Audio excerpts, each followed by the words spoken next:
back to Behind the Lens with your host, Kaylin Andrews.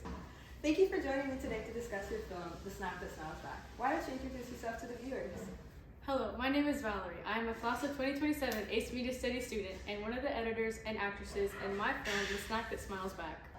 Alright, I'm sure you get this a lot, but how does your product use or challenge conventions, and how does it represent social groups or issues?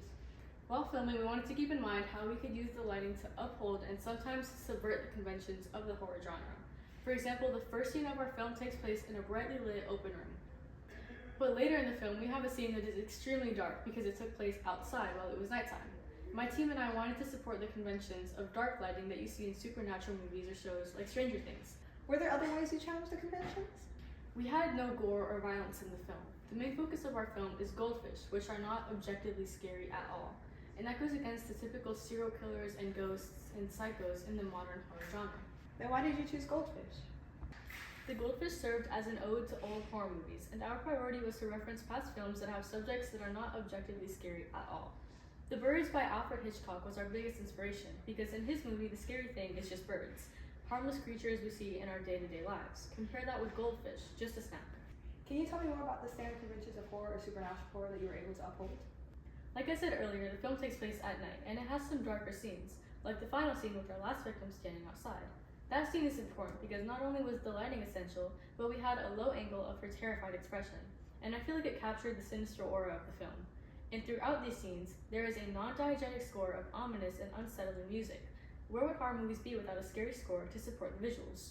I noticed how you also included the last girl standing trope. You know, in serial killer movies like Scream, the last girl standing is always white. Some audiences haven't noticed this, but it is a prominent theme in the film industry, which we included in our film. Do you think it's important for films to subvert and challenge conventions of a genre? Films need to do two things in order to be successful, according to Steve Neal. They need to follow the conventions and stereotypes of their genre to be identified with the genre, and this is shown in our film when we adhere to conventions like an ominous score, darker lighting, and the last girl standing trope. Secondly, they need to subvert the typical conventions and stereotypes of their genre in order to be considered unique.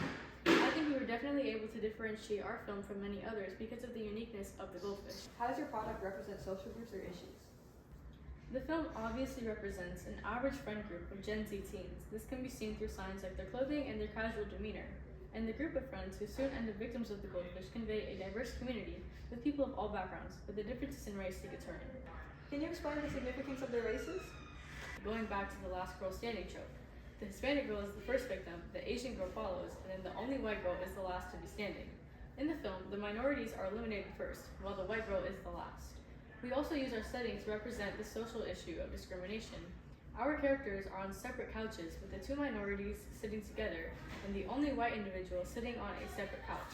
So even though it initially seems like there is unity between people of different races, there is actually some underlying separation between them. What about their genders? This group of teenagers is a good representation of how women are used in the horror industry. Nobody wants to see men get scared. In scary movies, it's all about women experiencing fear.